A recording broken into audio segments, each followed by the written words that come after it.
Bismillahi awalnya kalam kepada Allah Tuhan Rahman bersifat wujud serta kidam pujaan umat siang jo malam.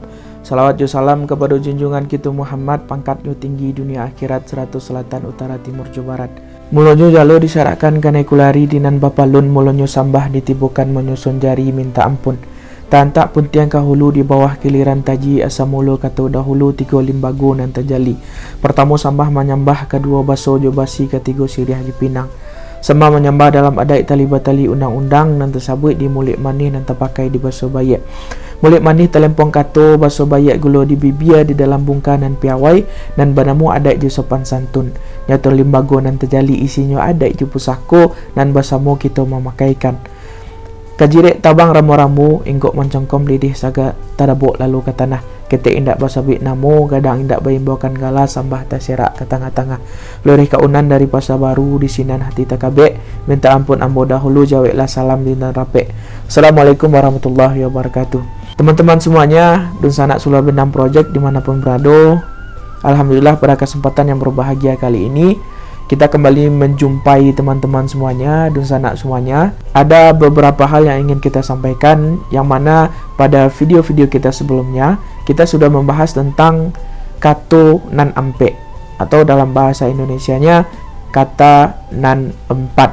Nah, ada yang perlu kita luruskan bersama di sini teman-teman semuanya, Dun Sanak penonton dimanapun berada, bahwasanya kato nan ampe dengan langgam kata itu berbeda. Nah, seringkali kita salah mengartikan yang mana sih kata nan empat dengan langgam kata di Minangkabau. Nah, pada kesempatan yang berbahagia kali ini kita akan mengulas yang mana langgam kata dan yang mana kata nan empat. Selamat datang di Balai Nan Rendah.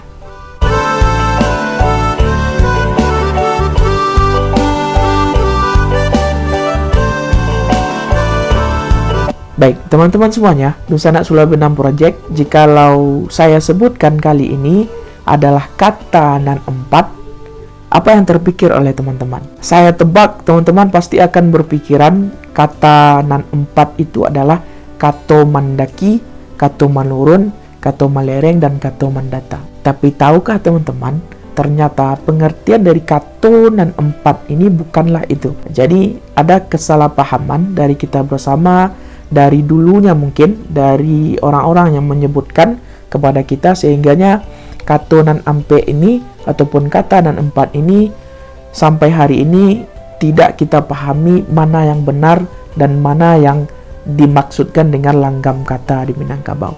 Jadi Dun Sanak, kato manurun, kato mendaki, kato malereng, dan kato mandata itu masuk ke dalam yang namanya langgam kata di Minangkabau. Apa yang dimaksudkan dengan langgam kata ini, Dun Sanak? Langgam kata ini adalah tata cara ataupun tata krama orang Minangkabau berkomunikasi sehari-harinya dengan status sosial dengan siapa dia berbicara. Makanya ada kato mandaki untuk orang-orang yang usianya di atas kita. Lalu ada kato manurun yang mana ini ditujukan kepada orang-orang yang berada di bawah kita umurnya. Lalu kato mandata dengan teman-teman sebaya kita. Lalu kato malereng ini adalah kata segan menjagani antara mintuo dengan minantu, misalkan antara kita dengan sepupu kita, antara kita dengan saudara perempuan kita, mungkin saudara laki-laki kita. Jadi ini adalah kata segan menyegani yang dimaksudkan dengan kato malereng. Jadi apa sebenarnya kata nan empat ini, teman-teman? Nah, kita akan bahas itu kali ini. Jadi yang dimaksudkan dengan kata nan empat ataupun kato nan ampe yang sebenarnya ini adalah, yang pertama adalah kato pusako. Jadi kata nan empat ini yang pertama adalah kata pusaka, teman-teman, atau bahasa Minangnya kato pusako. Yang mana artiannya adalah ini adalah kata-kata yang sudah turun-temurun, yang sudah diwarisi oleh nenek moyang di Minangkabau, yang layaknya harus dipakaikan dan tidak boleh diubah.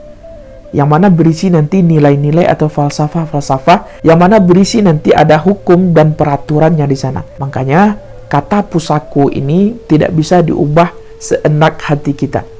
Nah, itu yang dimaksudkan dengan kata pusaka ini, teman-teman. Nah, kata pusaka ini bagaimana cara pengucapannya sehari-hari? Kata pusaka ini memiliki kata pengiring, teman-teman semuanya. Yang mana kata pengiringnya adalah kato diwarisi dan kato pusako. Lalu yang kedua, teman-teman, dikatakan adalah kato mupakai, atau dalam bahasa Indonesianya kata mufakat. Yang mana artiannya di sini adalah merupakan hasil musyawarah ataupun mufakat orang-orang yang berwenang di Minangkabau. Nah, mungkin yang dimaksud di sini adalah adanya tungku tiga sajarangan ataupun orang-orang yang mempunyai kuasa atas adat di Minangkabau yang bisa membuat ataupun mewarisi yang dimaksudkan dengan kata mufakat ini, teman-teman dan dunsana semuanya. Nah, dalam kata mufakat ini juga ada kata pengiringnya, teman-teman semuanya. Dalam bahasa Minangnya, yang bahasa pengiringnya adalah kato mupakai atau kato diwarisi. Kita lanjutkan kepada kata yang ketiga, teman-teman. Kata yang ketiga adalah kato dahulu, atau dalam bahasa Indonesianya kata dahulu. Yang mana pengertiannya di sini adalah, teman-teman, kata-kata yang berasal dari kesepakatan atau perjanjian yang pernah dilakukan. Yang mana kesepakatan ataupun perjanjian ini harus benar-benar ditaati. Dalam arti kata, ada kata dahulu yang mana sudah kita sepakati penggunaannya seperti itu dan dipakaikan seperti itu. Nah, ini harus kita taati bersama-sama dan kita pakaikan dalam kehidupan sehari-hari. Nah, untuk kata dahulu ini, pengiringnya adalah kata ataupun kalimat yang lain, teman-teman. Contohnya dalam bahasa Minang, kato dahulu dan kato ditapati. Yang keempat, ini yang terakhir, teman-teman, kato kudian. Yang mana pengertian dari kata kudian ini adalah merupakan kata yang memberikan kesempatan kepada kita untuk melakukan perubahan terhadap kata-kata dahulu ataupun kata dahulu yang kita maksudkan di pembahasan kita yang ketiga tadi, yang mana dalam suatu keadaan tertentu dan dipengaruhi oleh suasana yang menghendaki, makanya boleh diubah dan disepakati kata yang terbaru ini. Maka ini yang dinamakan dengan kata kudian. Nah, kalau dalam bahasa Indonesianya, teman-teman, kata kudian ini adalah kata yang dicari setelah kata yang awal kita sampaikan. Mungkin saja kata dahulu yang kita sepakati oleh orang-orang terdahulunya yang sudah kita pakaikan dalam sehari-harinya kita dalam berkomunikasi, mungkin saja ada yang perlu diperbaiki. Nah, inilah peranan dari kata kudian yang keempat ini di sana. Jadi kata kudian ini adalah kata terakhir setelah kata dahulu. Biasanya kita mencari-cari kata yang terbaru. Nah, contohnya saja pada hari ini, teman-teman, kita mendengarkan banyak sekali bahasa-bahasa baru yang diciptakan. Contohnya saja bahasa Jaksel lah, bahasa gaul sekarang ini yang sering kita dengar. Ada kata anak indi, anak senja, dan segala macamnya, berapa puitisnya mereka. Nah, di Minang sebenarnya hal ini sudah terlebih dahulu kita dapatkan dan kita pelajari, teman-teman semuanya, dan dunsana semuanya. Nah, itu dia yang dimaksudkan dengan kata nan empat ini, yang sebenar-benar kata nan empat ataupun kato nan ampe di Minangkabau dunsana. Jadi setelah dari mendengar video ini, harapan dari kita bersama, teman-teman bisa membedakan mana langgam kata dan mana kato nan ampe yang sebenarnya. Terakhir, teman-teman, mudah-mudahan bermanfaat. Ibarat biduk kaciak dan alun sudah, pakakeh nan alun langkok bana, jikok balai yang mana pinapi, kok katangah takut di boyo, kok katapi takut di gelombang. Tak mungkin si buto kama mimbiang, si lumpuh kama nari, si bisu kama nyanyi.